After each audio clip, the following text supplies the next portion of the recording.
বাজারে সয়াবিন তেলের দাম না বাড়লেও সংকট রয়েছে। কিছু দোকানে বোতলজাত 1 লিটার ও 2 লিটার তেল মিললেও উধাও 5 লিটারের বোতল। দোকানিরা অভিযোগ করেন ভোজ্য তেলের সংকটের সুযোগ নিয়ে কোম্পানিগুলো অন্য পণ্য নিতে বাধ্য করছে।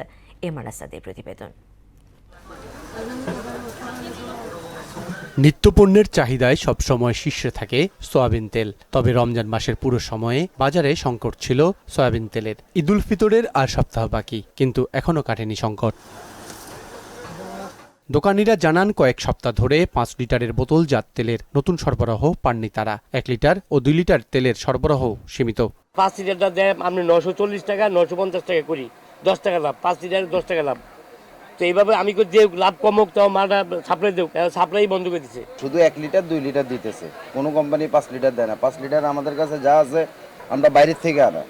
কোনো কোম্পানি আজকে 15-20 দিন কোনো 5 লিটার তেল দেয় না। আজকে 5 লিটার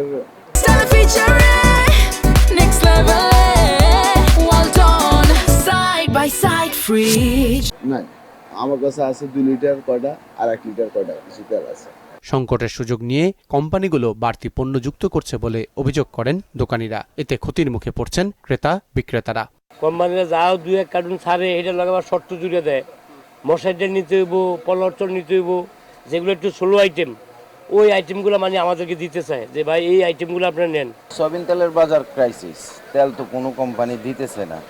এখন যেখানে আমরা তেল কোম্পানির কাছে অ্যাভেলেবেল থাকলে এখানে পাইতাম, ওইটা আমরা দেখা গেছে গোডাউন থেকে, মার্কেট থেকে, পাইকারি আড়ত থেকে আনতে হইতেছে। তো আমাদের কোয়েস্টিংটাও বাড়তেছে। আবার যদি কোনো কোম্পানি তেল দেয় ওটার সাথে আপনার এক্সট্রা কিছু চাপায়া দেয়। প্রত্যেকটা রোজার মাস আর রমজান মাস হইলে কোম্পানির তেল নিয়ে একটা সিন্ডিকেট শুরু করে, এটা একটা ফাইজলামি। ঈদের আগেই ভোজ্য তেলের সংকট কাটাতে ইতিবাচক ভূমিকা নেবে সরকার, এমনটাই প্রত্যাশা সবার। এমআর আসাদ, মোহনা সংবাদ, ঢাকা।